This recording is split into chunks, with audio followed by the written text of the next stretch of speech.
नमस्ते। पूज्य साने गुरुजी विद्या प्रसारक मंडल संचालित कला विज्ञान एवं कनिष्ठ महाविद्यालय शहादा, जिला नंदुरबार से मैं प्राध्यापक डॉक्टर डी पटेल आप सभी छात्रों का स्वागत करता हूं। आज हम रसों का परिचय करने वाले हैं। आपको पता ही होगा कि आपने 11वीं कक्षा के अंदर 11 रसों में से 5 रसों का अध्ययन किया था। इस वर्ष 12वीं कक्षा के अंदर अन्य बचे हुए 6 रसों का अध्ययन आपको इस वर्ष 12वीं कक्षा में करना है। परीक्षा के अंदर आपको रस की परिभाषा दीजिए, रस की व्याख्या बताइए, रस के अंग बताइए, रस के प्रकार बताइए, रस के उदाहरण बताइए। ऐसे कोई भी सवाल आपको पूछा जाएगा नहीं। आपको सिर्फ रस का उदाहरण दिया जाएगा और आपको वह रस कौन सा है उसकी पहचान करनी है। इसके अलावा दूसरा कुछ भी नहीं। लेकिन रस क्या है, रस की निर्मित कैसी हुई, रस के अंग कौन से है, रस कैसे उत्पन्न होता है, कौन से रस के अंदर कौन सा स्थायी भाव होता है, ये जानना हमें आवश्यक है। उसके बगैर रस क्या है ये आप समझ नहीं पाओगे। तो चलो ठीक है, देखते हैं रस क्या है, रस की प्रक्रिया कैसी है। तो हम रस का सामान्य परिचय देखते हैं। रस का शाब्दिक अर्थ आनंद है। काव्य को पढ़ते या सुनने के लिए जिस आनंद की अनुभूति होती है उसे रस कहा जाता है। रस को काव्य की आत्मा या प्राण तत्व माना जाता है। शरीर है, शरीर में जिस प्रकार से प्राण का महत्व है उसी प्रकार किसी भी काव्य में अगर रस नहीं है तो वह काव्य बिना उत्साह का, बिना आनंददायी का लगेगा। इसलिए रस को काव्य की आत्मा या प्राण तत्व कहा जाता है। रस की परिभाषा, डिफिनेशन या व्याख्या बहुत सारे विद्वानों ने की है, लेकिन आचार्य भरत मुनि ने अपने नाट्यशास्त्र ग्रंथ में रस की परिभाषा इस प्रकार करते हैं। तत्र विभावानुभाव व्यभिचारी संयोगा द्रस निष्पत्ति, अर्थात विभाव, अनुभाव और व्यभिचारी भाव के संयोग से रस की निष्पत्ति होती है। तो रस के अंग भी है। रस के अंग 4 प्रकार के हैं जिससे मिलकर रस बनता है। रस के अंदर विभाव, 2 नंबर अनुभाव, 3 नंबर व्यभिचारी या संचारी भाव, 4 नंबर स्थायी भाव। विभाव किसे कहते देखिए, जो व्यक्ति पदार्थ अथवा ब्राह्म विकार अन्य व्यक्ति के हृदय में भावोद्रेक करता है उन कारणों को विभाव कहा जाता है। आसान शब्दों में कहे तो स्थायी भाव के उद्बोधक को विभाव कहते हैं। विभाव के 2 प्रकार है, आलंबन विभाव और उद्दीपन विभाव। तो देखिए आलंबन विभाव क्या है। आलंबन विभाव जिसका आलंबन या सहारा पाकर स्थायी भाव जगते हैं वह आलंबन विभाव कहलाता है। जैसे नायक नायिका। आलंबन विभाव के 2 पक्ष होते हैं, आश्रयालंबन, दूसरा है विषयालंबन। आश्रयालंबन जिसके मन में भाव जगे हो वह आश्रयालंबन कहलाता है। विषयालंबन जिसके प्रति या जिसके कारण मन में भाव जगे वह विषयालंबन कहलाता है। इसको हम एक उदाहरण देकर समझते हैं। यदि राम के मन में सीता के प्रति रति भाव जगता है तो राम यह आश्रय होंगे और सीता विषय है। सीता को देखकर राम के मन में भाव जगे है, वो प्रेम के भाव होंगे, मिलन के भाव होंगे, और उसका कारण सीता है इसलिए वो सीता विषय है और राम यह आश्रय हुए। उद्दीपन विभाव जिन वस्तुओं या परिस्थितियों को देखकर स्थायी भाव उद्दीप्त होने लगता है वह उद्दीपन विभाव कहलाता है।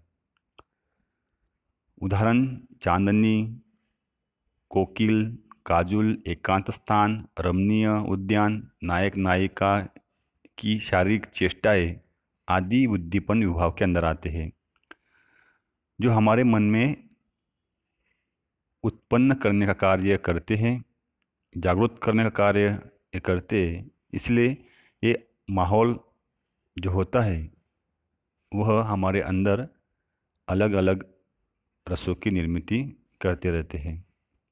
अनुभव दूसरा अंग है। आलंबन और उद्दीपन विभावों के कारण उत्पन्न भावों को बाहर प्रकाशित करने वाले कार्य अनुभव कहलाते हैं। आसान शब्दों में मनोगत भाव को व्यक्त करने वाले शारीरिक विकार अनुभव कहलाते हैं। अनुभवों की संख्या 8 मानी गई है। ये हमारे अंदर ही होते हैं। स्तंभ, स्वेद, रोमांच, स्वरभंग, कंप, विवर्णता, अश्रु, प्रलय। आपको पसीना यह बता के आता है क्या? नहीं। आपके सामने अगर वैसी समस्या आती है या कोई घटना घटती है तो आपके शरीर से अपने आप स्वेद, पसीना निकलता है। आपको सुनते हो, देखते हो तो आपके रोमांच आपको खड़े होते, आपका स्वर फट जाता है, आप थरथराते हो, कांपते हो, आपकी आंखों से आंसू निकलते। तो ये हमारे जो भाव है वो विकार शरीर के अंदर से निकलते रहते हैं। अनुभव के भेद है 4 है। कायिक, मानसिक, वाचिक और आहार्य। तीसरा अंग है रस का व्यभिचारी या संचारी भाव। उसकी व्याख्या देखिए। मन में संचरण करने वाले मतलब आने जाने वाले भावों को व्यभिचारी या संचारी भाव कहते हैं। संचारी भाव की संख्या 33 मानी गई है। आपके जीवन से लेकर मृत्यु तक ये सब आपके साथ चलते रहते हैं और आपके अंदर ही ये छुपे होते हैं। इनको निकलने के लिए वैसी अवस्था या परिस्थिति होगी तो ये अपने आप बाहर निकलते रहते हैं, लेकिन हमारे साथ जीवन भर चलते रहते हैं। 33 संचारी भाव है, उनके नाम देखिए। हर्ष, विषाद, त्रास मतलब भय, व्यग्रता। 4 नंबर लज्जा है। 5 नंबर ग्लानि है। 6 नंबर चिंता है। 7 नंबर शंका है। 8 नंबर असूया। असूया मतलब दूसरे के उत्कर्ष के प्रति असहिष्णुता। 9 नंबर है अमर्ष। अमर्ष का मतलब है विरोधी का अपमान, अपकार करने की अक्षमता से उत्पन्न दुख। 10 नंबर मोह है। 11 नंबर गर्व है। 12 नंबर उत्सुकता है। 13 नंबर उग्रता है। 14 नंबर चपलता है। 15 नंबर दीनता है। 16 नंबर जड़ता है। 17 नंबर आवेग है। 18 नंबर निर्वेद है मतलब अपने को कोसना या धिक्कारना। 19 नंबर घृति है मतलब इच्छाओं की पूर्ति, चित्त की चंचलता का अभाव। 20 नंबर मति है। 21 नंबर विबोध है मतलब चैतन्य लाभ है। 22 नंबर वितर्क है। 23 नंबर श्रम है। 24 नंबर आलस्य है। 25 नंबर निद्रा है। 26 नंबर स्वप्न है। 27 नंबर स्मृति है। 28 नंबर मद है। 29 नंबर उन्माद है। 30 नंबर अभित्या है मतलब हर्ष आदि भावों को छिपाना। 31 नंबर अपस्मार है मतलब मूर्छा है। 22 नंबर व्याधि है मतलब रोग है। और 23 नंबर मरण है। तो ऐसे ये सब 33 संचारी भाव हमारे जीवन के अंत तक चलते रहते हैं। आपके मन में शंकाएं उत्पन्न होती है, आपके मन में चिंता होती है, आपके मन में ग्लानि होती है, लज्जा होती है, विषाद होता है, तकलीफ होती है, त्रास होता है, आपको आनंद भी होता है, आपको मूर्छा भी आती है, आप उन्माद में भी आते हैं, आपकी मति होती है, आप दीनता भी आपके अंदर होती है। तो ऐसे 33 प्रकार के संचारी भाव आपको यहाँ पे दिए गए। ये रस के मतलब साथ साथ चलते हैं। 4 नंबर का अंग है स्थायी भाव। स्थायी भाव का परिभाषा देखिए कैसी है। मन का विकार भाव है। जो भाव चिरकाल तक चित्त में स्थित रहता है उसे विरुद्ध या अविरुद्ध भाव दबा नहीं सकते। जो विभावादि से संबंध होने पर रस में व्यक्त होता है उस आनंद के मूलभूत भाव को स्थायी भाव कहते हैं। स्थायी भावों की संख्या 11 है। मतलब 11 रस से तो 11 स्थायी भाव आते हैं। पहला स्थायी भाव रति है, दूसरा हास है, तीसरा शोक है, चौथा क्रोध है, पांचवा उत्साह है, 6 नंबर का भय है, 7 नंबर जुगुप्सा या उसे घृणा कहते, 8 नंबर विस्मय मतलब आश्चर्य है, 9 नंबर निर्वेद मतलब वैराग्य, 10 नंबर वात्सल्य और 11 नंबर भगवत विषय रति मतलब अनुराग। ऐसे स्थायी भाव है। इसको हम आगे देखेंगे। पाठ्यक्रम में निहित रसों का परिचय। आपके कुल साहित्य में या हिंदी के साहित्य के अंदर 11 रस दिए गए। आपको इस वर्ष सिर्फ 6 रसों का अध्ययन करना है। परीक्षा में रस पहचानिए ऐसा सवाल आपको पूछा जाएगा। कोई व्याख्या नहीं, कोई उदाहरण नहीं, कोई कुछ नहीं। आपको सिर्फ परीक्षा में रस का उदाहरण दिए जाएंगे। आपको वह रस इन 6 रसों में से कौन सा रस है उसको आपको एक वाक्य में उसका उत्तर आपको लिखना है। इसलिए बहुत आसान ये व्याकरण का भाग आपको दिया गया है। देखिए, काव्यशास्त्र में आचार्यों ने रस की व्याख्या की रस को काव्य की आत्मा मानी है। विभाव, अनुभाव, व्यभिचारी भाव, स्थायी भाव रस के अंग है और इन अंगों अर्थात तत्वों के सहयोग से रस की निष्पत्ति होती है। साहित्य में 9 प्रकार के रस माने गए। कालांतर में अन्य 2 रसों को भी रसों के अंदर सम्मिलित किया गया। तो देखिए आपके सामने एक टेबल है, उसके अंदर रस के क्रमांक दिए गए, रस के नाम दिए गए, स्थायी भाव दिए गए। पहला है श्रृंगार रस। स्थायी भाव प्रेम है,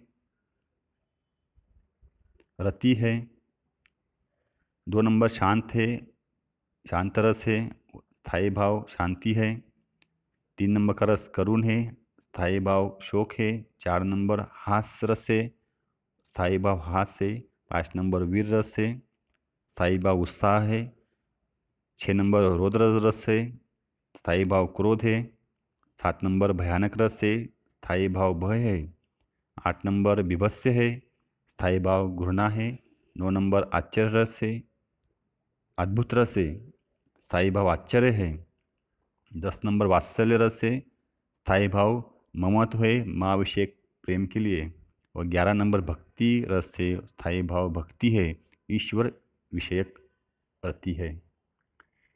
लाल अक्षरों में जो आपको दिए गए ये 6 रस है, यह आपको इस वर्ष 12वीं कक्षा में इसका अध्ययन करना है।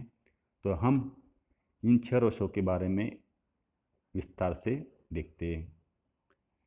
पहला रस है श्रृंगार रस। श्रृंगार किसे कहते हैं, श्रृंगार के किस प्रकार से उत्पन्न होता है, क्या क्या दशाएं होती है, इसे हम देखते हैं। जहाँ नायक और नायिका अर्थात स्त्री पुरुष की प्रेम पूर्ण चेष्टाओं क्रियाकलापों का श्रृंगारिक वर्णन हो, वहाँ श्रृंगार रस की व्यंजना होती है। श्रृंगार रस मतलब क्या है कि जहाँ पे नायक नायिका मतलब हीरो और हीरोइन, आप पिक्चर देखते होंगे, सिनेमा देखते होंगे और आप देखते कि जब कोई नायक या नायिका अपने प्रेमिका से प्रेमी से मिलने के लिए जाती है तो वह उठ के जाती है, क्या ऐसे वो सजती है, श्रृंगार करती है कि मेरा नायक मेरी नायिका मेरे ओर देखने के बाद उसको आनंद मिले या आकर्षित हो, ऐसा उसका उद्देश्य होता है। इसलिए ये श्रृंगार रस इसे कहते हैं। श्रृंगार रस का उदाहरण देखिए। राम के रूप निहारती जानकी, कंगन के नख की परछाई, याते सब सूदी भूली गई, कर टेकी रही पल टारत नाही। इस उदाहरण में क्या है कि राम के रूप निहारती, राम का रूप देख रही है, निहार रही है। कौन? जानकी। जानकी मतलब सीता माँ। सीता मैया यह राम को देख रही है। कंगन के नख की परछाई, हाथ में उन्होंने चूड़ियाँ पहनी है, कंगन पहने हैं, और कंगन इतने साफ सुथरे कि उसमें राम की परछाई दिखाई दे रही है। याते सब सुधी भूली गई, जब राम को सीता देखती है तो वो अपनी सुध बुध खो जाती है। इतने सुंदर सज धज के राम वहाँ पे आए हैं, शादी के मंडप में आए हैं। कर टेकी रही पल टारत नहीं, कि वह उनकी ओर इतनी आकर्षित हो गई या उनका चेहरा उनको इतना मोह गया कि वह पलक भी झपका नहीं पाती है। तो ये श्रृंगार रस का उदाहरण है। तो इसमें देखिए स्थायी भाव रति है, विषय राम है, आश्रय सीता है। मतलब राम को देखकर सीता के मन में जो भाव जगे हैं प्रेमी के, वो दिखाई दे रहे हैं।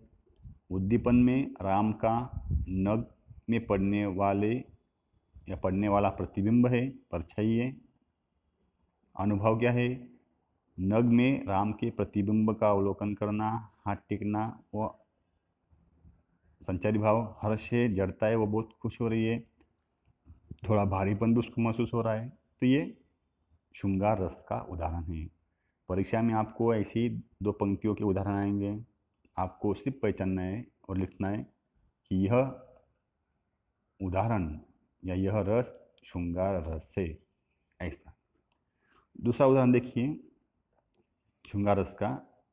कहत नटत रिजत खिजत मिलत खिलत लजियात, भरे भुन में करते नैननु ही सोबात। ये बिहारी जी का दोहा है। इस दोहे में भी नायक नायिका एक भरे भवन में, भरे भवन मतलब भरा हुआ भवन के अंदर प्रवेश कर चुके हैं।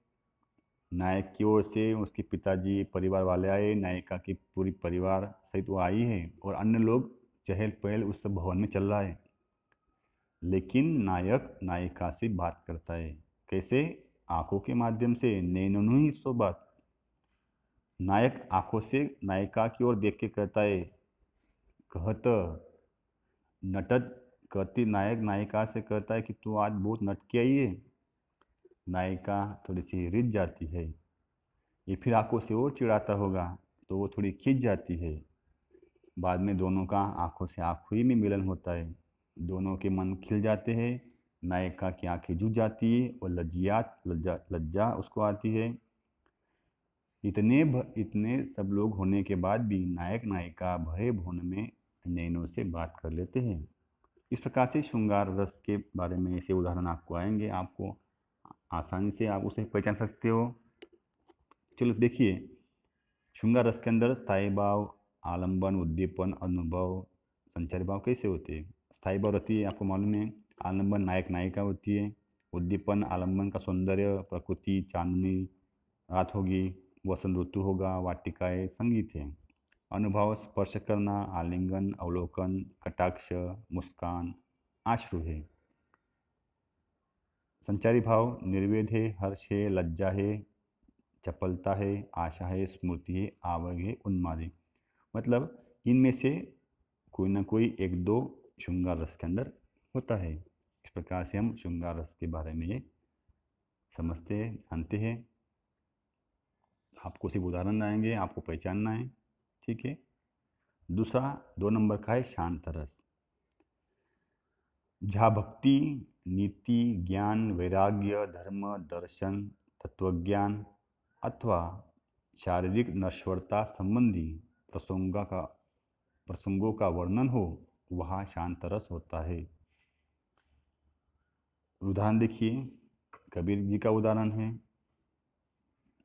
माला फेरत चुग गया, गया न मन का फेर, कर का मन का डारी के, मन का फेर। दूसरा उदाहरण है, माटी कहे कुम्हाल से, तू क्यों रोंदे मोए, एक दिन ऐसा आएगा कि मैं रोंदूगी तोय। यहाँ पे शांत रस का स्थायी भाव, इस उदाहरण का स्थायी भाव निर्वेद है, आलंबन तत्व ज्ञान है, चिंतन है, सांसारिक क्षणभंगुरता है। दोनों ही दोहों में जीवन की क्षणभंगुरता के बारे में बताया गया है। माटी, जैसे माटी कहती कुमार से कि तू आज मुझे पाँव से रोन रहा है, कुचल रहा है, तू क्यों मुझे रोन रहा है। लेकिन तू भूल मत जा इंसान कि एक दिन ऐसा आएगा कि मैं तुझे क्या करूँगी, रोन दूंगी।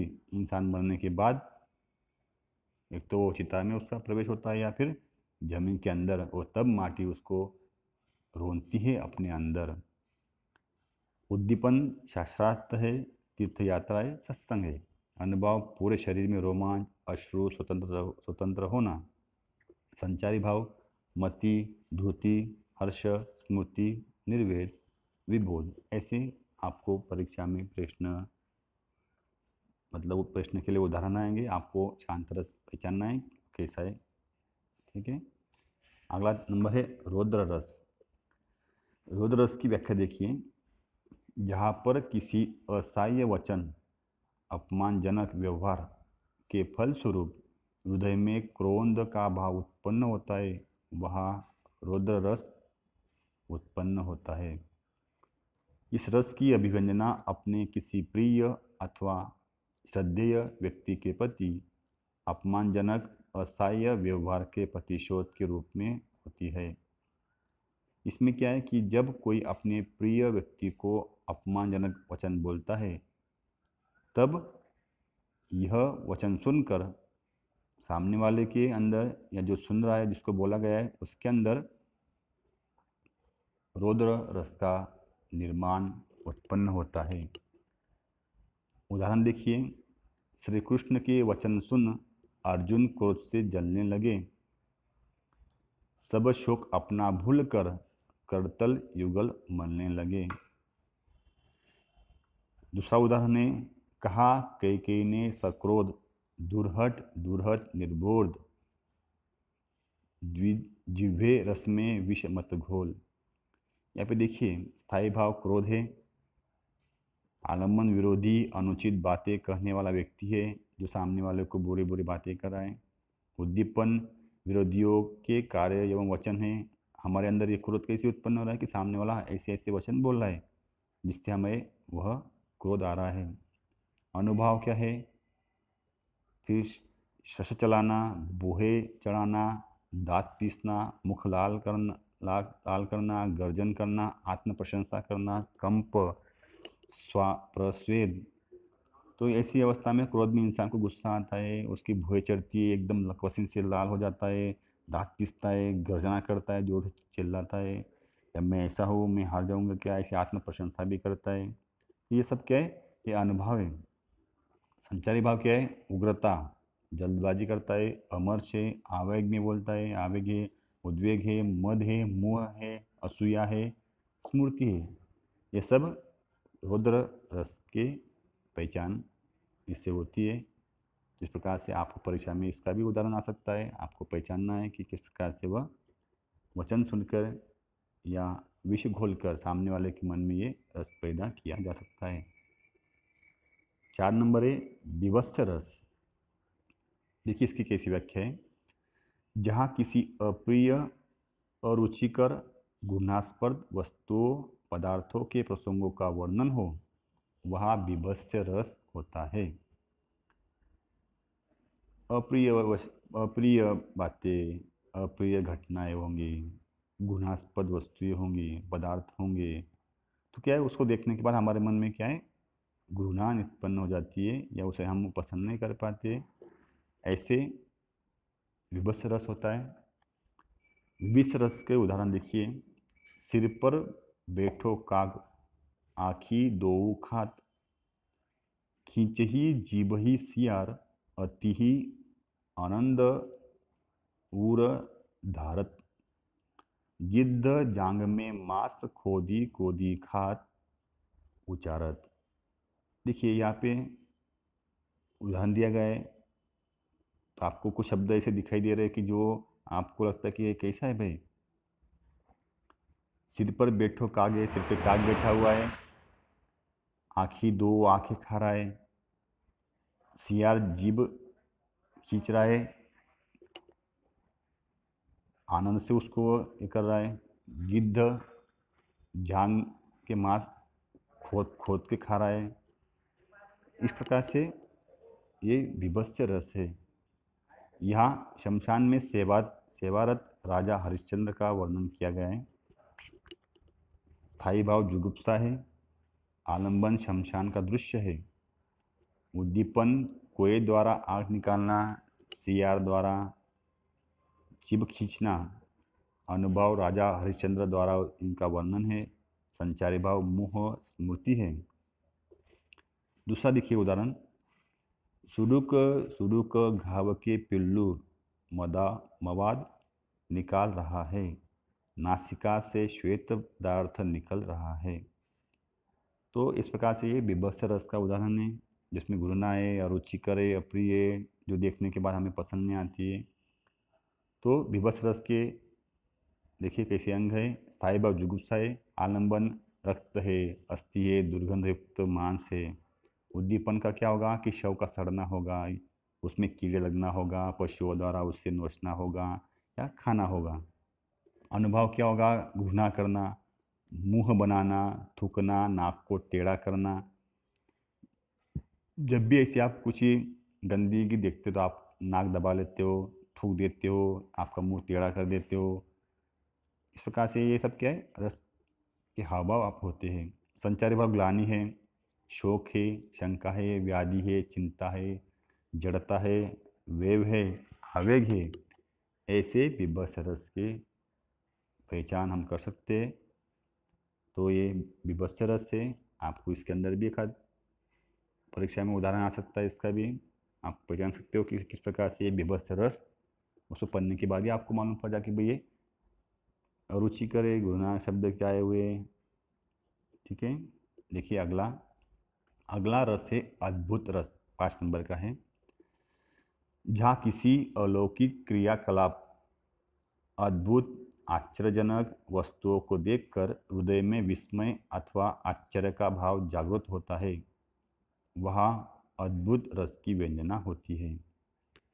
कि अलौकिक, जिसे हम सोच भी नहीं सकते, अद्भुत होंगे, आश्चर्यजनक वस्तुओं को देखकर हमारे मन में विस्मय, अरे बाप रे ये कैसे हो गया, ऐसे भाव जगते हैं, तब उसे अद्भुत रस की व्यंजना उसको उससे होती है।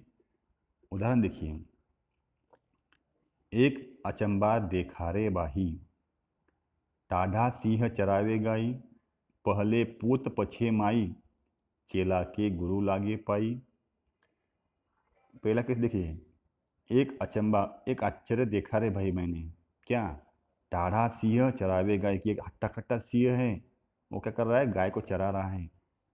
पहले पूत पछे माई, पहले बच्चा पैदा हुआ, फिर माँ पैदा हुई।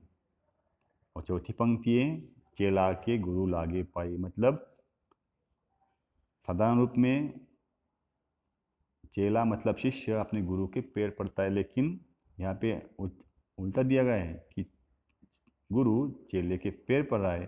तो हमें ये बात देखी, उदाहरण सुना तो हमें आश्चर्य हुआ। सिंह को अपना शिकार छोड़ता नहीं, लेकिन वो गाय चरा रहा है। पहले माँ कैसे, पहले बच्चा कैसे पैदा होगा, पहले तो माँ होगी। और चेला हमेशा गुरु के पैर पड़ता है, यहाँ पे तो उल्टा दिया है, तो आश्चर्य हो रहा है हमें। इस प्रकार से अद्भुत रस है, हमें विस्मय हो रहा है, हमें विश्वास ही नहीं हो रहा कि ऐसा भी है भाई। इस प्रकार से उदाहरण क्या है, आपको ये अद्भुत रस के उदाहरण है। दूसरा देखिए उदाहरण।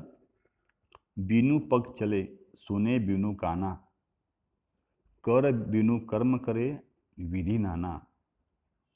आनंद रहित सकल रस भोगी, बीनू वाणी वक्ता बड़ जोगी। कि बीनू पग, बिना पग के चलता है, सुने बीनू काना, कान भी नहीं फिर भी सुन लेता है, कर बिनु कर्म करे, हाथ नहीं फिर भी काम कर रहा है, अलग प्रकार की विधियां कर रहा है, जीभ नहीं फिर भी रस का भोग कर रहा है, वाणी नहीं फिर भी बड़ा वक्ता बन रहा है, बड़ा खुद को जोगी मान रहा है। तो ये सब बातें क्या है, ये क्रियाकलाप अद्भुत है। हमें सुनने के बाद आश्चर्य होता है कि भाई बिना पैर के आदमी चलेगा कैसे, कान के बगैर सुनेगा कैसे।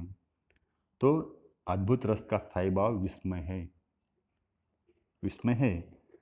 आलंबन विभाव, सॉरी, आलंबन इस रस के अंदर है, विस्मय उत्पन्न करने वाली वस्तु या व्यक्ति। उद्दीपन है अलौकिक वस्तुओं के दर्शन, श्रवण, कीर्तन। अनुभव क्या है, रोमांच, गदगद होना, दांतों तले उंगलियां दबाना, आंखें फाड़ के देखना, कांपना, आंसू आना। क्या आपने जैसे ये उदाहरण सुना तो आपकी आंखें फट गई, यार ये कैसा है बे। आपके दांतों तले आपकी उंगलियां दबा दी होंगी, आपको रोमांच लगा होगा। और संचारी भाव है हर्ष, उत्सुकता, मोह, धृति, भ्रांति, आवेग।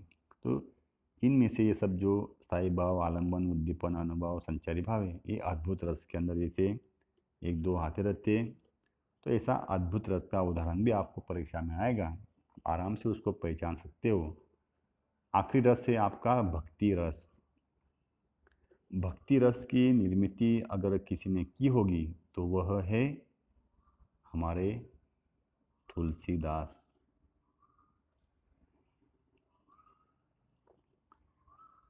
तो भक्ति रस की व्याख्या देखिए कैसी है, या ईश्वर अथवा अपने इष्ट देवता के प्रति श्रद्धा, अलौकिकता, स्नेह, विनयशीलता का भाव हृदय में उत्पन्न होता है, वहाँ भक्ति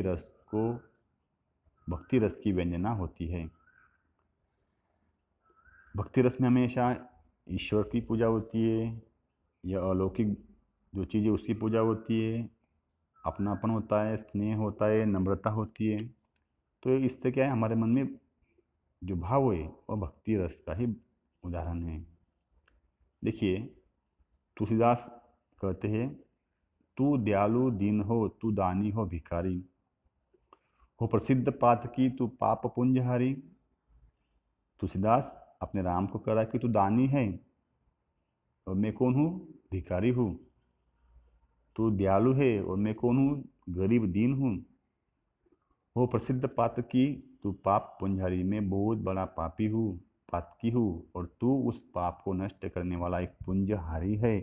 इस प्रकार से इस दोहे में, इस दो पंक्तियों में कवि की या जो व्यक्ति होगा उसकी अपने इष्ट के प्रति नम्रता है, श्रद्धा है, अलौकिकता है, विनयशीलता है। खुद को छोटा बता रहा है, सामने अपने ईश्वर को बड़ा बता रहा है। तो ये भक्ति होती है, वहाँ पे ऐसा ही होता है। आप जिस व्यक्ति को बहुत चाहते हैं तो आप हमेशा उसको आदर देते, सम्मान देते, आपके मन में उसके प्रति आदर है, इसलिए हमेशा आप अपने को कम लेते हो, उसको बड़ा स्थान देते हो। तो आपकी उनके प्रति भक्ति इसीलिए, बराबर है।